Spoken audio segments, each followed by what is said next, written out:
नमस्कार, मैं आचार्य अनुपम ज्वाली धनु राशि वालों के लिए आगामी सप्ताह अर्थात 10 अगस्त से 16 अगस्त के बीच में ग्रहों का आपके जीवन पर प्रभाव और उसके समाधान की बात करेंगे। तो यहाँ पर अगर हम बात करें तो चंद्रमा से शुरुआत करेंगे और चंद्रमा का सफर इस हफ्ते मिथुन राशि से लेकर कन्या राशि तक रहेगा। मिथुन राशि आपकी राशि से सप्तम राशि है और सप्तम राशि में चंद्रमा सदैव सुख देता है, जीवन साथी का सहयोग प्राप्त होगा, मौज शौक में व्यतीत होगा। पर उसके बाद क्या होगा, अष्टम चंद्रमा थोड़ा सा जोखिम भरा है, वो है आपका 11 और 12 तारीख, क्योंकि 13 तारीख की सुबह चंद्रमा चेंज हो जाएंगे। ये 2 दिन आपके लिए ऐसे हैं जिस समय आपको कोई जोखिम नहीं लेना। कारण ये है कि आपका 8वां घर, आपकी राशि से 8वां घर बहुत एक्टिव होगा। उसमें आपकी राशि स्वामी बृहस्पति उच्च के बैठे हैं, आपके भाग्य के स्वामी सूर्य वहां बैठे हैं, बुध वहां बैठे हैं और चंद्रमा की वो राशि चंद्रमा भी वहां होंगे। चतुर्ग्रह योग बन रहा है आपके अष्टम के अंदर और इतने सारे ग्रहों का अष्टम में बैठना 2 ही बातों को इंडिकेट करता है, कोई बड़ा नुकसान दे सकते हैं या कोई गुप्त बहुत बड़ा फायदा दे सकते हैं। आज आपकी राशिफल से पहले मेरे पास एक सज्जन बैठे थे, इस रिकॉर्डिंग से पहले, तो उनका 8वां घर एक्टिव था, परंतु उनका बिजनेस था माइनिंग का और माइनिंग के बिजनेस से वो अच्छा काम कर रहे थे। तो 8वां घर पाताल लोक का होता है, जमीन के नीचे का ट्रेजर। तो माइनिंग का मतलब जमीन के नीचे आज जो कुछ भी निकलता है, पत्थर है, तेल है या जो भी किसी प्रकार का हम काम कर रहे हैं, तो वो जो लोग हैं उनके लिए तो ये समय गोल्डन पीरियड है। जो लोग रिसर्च का काम कर रहे हैं उनके लिए ये समय बहुत अच्छा है। जो लोग गुप्त विद्याएं, तंत्र मंत्र जैसी बातें सीखने की बात कर रहे हैं, जिसमें भी सात्विक, बृहस्पति सूर्य सात्विक ग्रह है ना, बुरी तंत्र विद्या की बात नहीं कर रहा, परंतु ऐसा मान्यता है कि जो साधना है वो गुप्त होनी चाहिए, है ना, नहीं तो उसका प्रभाव नहीं मिलता। तो जितने साधक होते हैं, आपने देखा पुराने साधु जो है गुफा के अंदर बैठ के साधना कर रहे हैं या कोई बंद कमरे में अपनी साधना कर रहा है। तो यहाँ पर ऐसा मान्यता है कि साधना पूर्ण तभी होती है जब वो मतलब पब्लिकली ना हो। तो उस सब मामलों के लिए ये योग बहुत ही अच्छा है, परंतु क्योंकि 8वां घर नुकसान का होता है, इसमें एक्सीडेंट, चोरी, नुकसान, ये सब चीजें देखी जाती हैं। तो हम अच्छे पक्ष भी रखे हमने, पर क्योंकि नुकसान का पक्ष है तो हमें बहुत केयरफुल रहना होगा। इन 2 दिन में, जैसे मैं 11 और 12 तारीख बोल रहा हूँ, 13 तारीख को चंद्रमा सुबह बदल जाएगा। इन 2 दिनों में किसी प्रकार का बड़ा जोखिम लेना ही नहीं है। आप अगर ट्रैवलिंग भी कर रहे हैं तो संभल के करें, या तो एक दिन पहले इसके बाद कर लें, अच्छा रहेगा। अपने स्केड्यूल को बदल सकते हो तो जरूर बदल लेना चाहिए। और अगर बाई चांस कुछ नहीं बदल सकते तो ऐसे में क्या करना है, कई बार होता है, हमारे राशिफल तो हमने बता दिया पर विधि कहती है कि आपका पहले से प्रीफिक्स है, आप उसको नहीं चेंज कर सकते। ऐसे में जरूर अपने कुल के देवी देवताओं को नमस्कार करके अपने कार्य को आगे बढ़ाएं, अपने इष्ट का ध्यान करके अपने कार्य को आगे बढ़ाएं, घर के बुजुर्गों, माता पिता का आशीर्वाद लेके इस कार्य को आगे बढ़ाएं। या कोई यात्रा भी करनी है तो एक मंत्र है, प्रभस्य नगर कीजिए सब काजा, हृदय राखी कौशलपुर राजा। इस मंत्र का मन में मतलब इसको पढ़कर या 11 बार बोलकर यात्रा शुरू करें तो कुछ उपाय कर कर जाएंगे, तब हम जरूर सुरक्षित रहेंगे। तो उपाय जरूर करने चाहिए, उपाय करना कभी बुरा नहीं होता, उससे एक सुरक्षा घेरा हमारे साथ हो जाता है। कई बार कहते हैं कि हमने तो उपाय किया तब भी नुकसान हुआ। आप निश्चित माने, अगर आपने उपाय किया आपका नुकसान हुआ तो बहुत ज्यादा नुकसान होना था, उसमें भरपाई हुई है। ये कोई साइकोलॉजिकल बात नहीं कर रहा, ना बातों को घुमा रहा है, ये बात सत्य है कि आपका सुरक्षा घेरा काम करता है। पर हमें लगता है कि हमने सुरक्षा घेरा लिया था तब भी नुकसान हुआ, क्योंकि ग्रहों में नुकसान लिखा होता है पर हमारी रक्षा तब भी हो रही होती है। तो मतलब इसको इग्नोर ना करें, मेरी बातों को जरूर अपने जीवन में कुल के देवताओं का आशीर्वाद प्राप्त करके कुछ कार्य करें।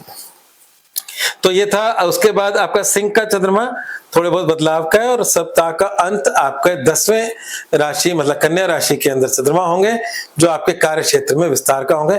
तो 2 दिन छोड़कर शेष सप्ताह चंद्रमा के लिहाज से अच्छा है। अब इस हफ्ते क्या क्या जो हमें कंसीडर करना चाहिए, जिसपे चर्चा करनी चाहिए, उस चर्चा के अंदर एक शुक्र की चर्चा बहुत जरूरी है। शुक्र आपके कार्य क्षेत्र में नीच के बैठे हैं और वक्री शनि की से दृष्ट है, तो हम इसमें एक बात कह सकते हैं, 2-3 बातें कहने की हैं। आपके कार्य क्षेत्र का लॉर्ड सूर्य जो है वो अष्टम में है, नीच का शुक्र वहां बैठे हैं, शनि से दृष्ट है, तो इस समय आपके कार्य क्षेत्र में कुछ अड़चनों के योग बने हुए हैं, निश्चित रूप से बने हुए हैं। उसमें आपके कंपटीटर, हिडन एनिमीज भी एक्टिव हैं। हालांकि वो लंबे समय तक कुछ नहीं कर पाएंगे, ये टेम्परेरी योग है आपके लिए। अगर आप इस समस्या से गुजर रहे हैं और इस हफ्ते अपने आप को इसमें फील कर रहे हैं, तो डरिएगा मत, क्योंकि सबसे बड़ी बात है कि हफ्ता खत्म होते ही सबसे पहला परिवर्तन आएगा सूर्य का। सूर्य 17 तारीख को आपके भाग्य भाव अर्थात सिंह राशि में अपनी स्वयं की राशि में पहुंच जाएंगे। और दूसरी बात यह है कि ये शुक्र नीच के जरूर है, परंतु यहाँ जो भी उठापटक करेंगे अंत तो गत्वा लाभ भाव में जाकर अपनी मूल त्रिकोण राशि में स्थित होंगे। तो कहने का मतलब ये कभी कभी उठापटक होती है और हम लोग सोचते हैं कि हम डिस्टर्ब हो गए, उसका भी लाभ मिलता है। लॉन्ग टर्म में सोचना चाहिए। तो अभी की उठापटक में हमें लगता है कि हमने हमारे लिए कुछ गड़बड़ हो गई है, पर उसी गड़बड़ से कोई लाभ का मार्ग भी प्रशस्त होगा जब शुक्र आपके लाभ भाव में जाएगा। तो इसलिए टेम्परेरी इस हफ्ते में केयरफुल रहें, संघर्ष का हफ्ता है। इस हफ्ते के उपरांत सूर्य सबसे पहले परिवर्तन होकर आपको कहीं ना कहीं सुरक्षित करेंगे। ठीक है, अब बात करते हैं जीवन के दूसरे एरियाज में क्या क्या चल रहा है। तो इसमें मेरे को एक चर्चा करने का विषय और लग रहा है, वो ये लग रहा है कि मंगल की चर्चा जरूर करनी चाहिए। मंगल वैसे तो धनु राशि के लिए एक अच्छे ग्रहों में काउंट होता है, पर इस समय आपकी सप्तम राशि से गुजर रहा है और सप्तम राशि का स्वामी बुध अष्टम राशि से गुजर रहा है। तो ये थोड़ा सा टेम्पररी योग आपके वैवाहिक जीवन में थोड़ा बहुत संघर्ष की स्थिति बता रहा है, वैवाहिक जीवन की बता रहा है। तो उसका भी समाधान होना चाहिए। एक समाधान देता हूँ बड़ा अच्छा, क्योंकि आप पता नहीं कहाँ से मुझे सुन रहे होंगे, पर जो लोग जहाँ सुन रहे हैं जहाँ नदी बह रही हो, मतलब कई गांवों में शहरों में नदियां भी होंगी, अगर आप सुन रहे हो तो वो उस नदी में इस मंगल का उपाय दे रहा हूँ। बहती नदी में रेवड़ी होती है, जो तिल की गुड़ की रेवड़ी जो हम सर्दियों में खाते हैं, तो आजकल तो मेरे ख्याल से कई शॉप्स होती हैं यहाँ 12 महीने सब चीजें मिल जाती हैं। तो बहती नदी में रेवड़ी बांधे और 3 दिन लगातार कर लें, तो और दिन के वक्त करें, सूर्योदय सूर्यास्त के मध्य। इस मंगल का बहुत अच्छा उपाय हो जाएगा। ये आप करके देखें, आपको लाभ मिलेगा। बुधवार के लिए बुध के लिए अगर हो सके तो जो ट्रांसजेंडर हिजड़े होते हैं उनको हरी चूड़ियां और हरा कपड़ा गिफ्ट कर सकते हो, उससे भी आपको लाभ मिल सकता है। तो यहाँ पर ये था आपका इस हफ्ते का हिसाब किताब।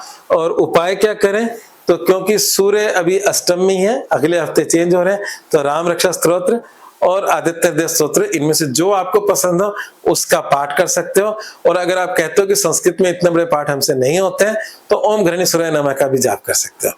तो ये 3 ऑप्शन मैंने आपको दिए, तीनों लाभकारी हैं, बहुत लाभकारी हैं। तीनों में से जो आप कर सको वो जरूर करें। अगर ओम घृणी सूर्य नमः क्योंकि सबसे सरल है वो कर लें। अगर आप बड़ा कुछ कर सकते हो तो मेरे हिसाब से राम रक्षा स्तोत्र बहुत लाभकारी है, हर समस्या से सेव करने वाला है। दूसरी बात यह है कि गुरुवार को चने की दाल गाय को डालें। ये आपको उपाय लंबे समय तक करना है। आपकी राशि का स्वामी बृहस्पति है, बृहस्पति पावरफुल है, उच्च का है, 12 साल में एक बार होता है, पर अनफॉर्चुनेटली वो जो राशि है उच्च की वो आपके अष्टम में है। और अष्टम राशि का जब उपाय हम कर सकते हैं, हमें गुरु को कमजोर नहीं करना, ना हमें गुरु का दान करना है, ना तो हमें क्या करना है, 2 ही उपाय इस स्थिति में आपको मतलब बेहतर बना सकते हैं। या तो गाय की सेवा या आप गुरु के मंत्र का जाप। और ये बृहस्पति अभी अक्टूबर तक यहाँ है, फिर सिंह में चले जाएंगे, फिर वापस यहाँ आएंगे, तो अभी मतलब रहने वाला है बृहस्पति का हिसाब किताब। तो बृहस्पति का मंत्र है ओम ग्राम ग्रीम ग्रोम सा गुरुवे नमः, और साथ में या आप गुरुवार को चने की दाल गाय को डालें। ये 2 उपाय, तो आप और कुछ करें ना करें, इस हफ्ते की बात नहीं कर रहा मैं, तो आगामी साल की बात कर रहा हूँ और फॉरएवर की भी बात कर रहा हूँ, क्योंकि बृहस्पति आपकी राशि का स्वामी है। तो ये उपाय अपने जीवन का हिस्सा बनाना है। चलिए, मूल मंत्र है गुप्त रूप से किए कार्य सफलता तक लेके जाएंगे, क्योंकि आपके अष्टम भाव में उच्च का बृहस्पति, सूर्य, बुध 3 डिसाइडिंग प्लेनेट आपके अष्टम में है। और ये कहता है कि गुप्त रूप से कार्यों में लाभ मिल सकता है, अन्यथा हानि के योग है। धन्यवाद।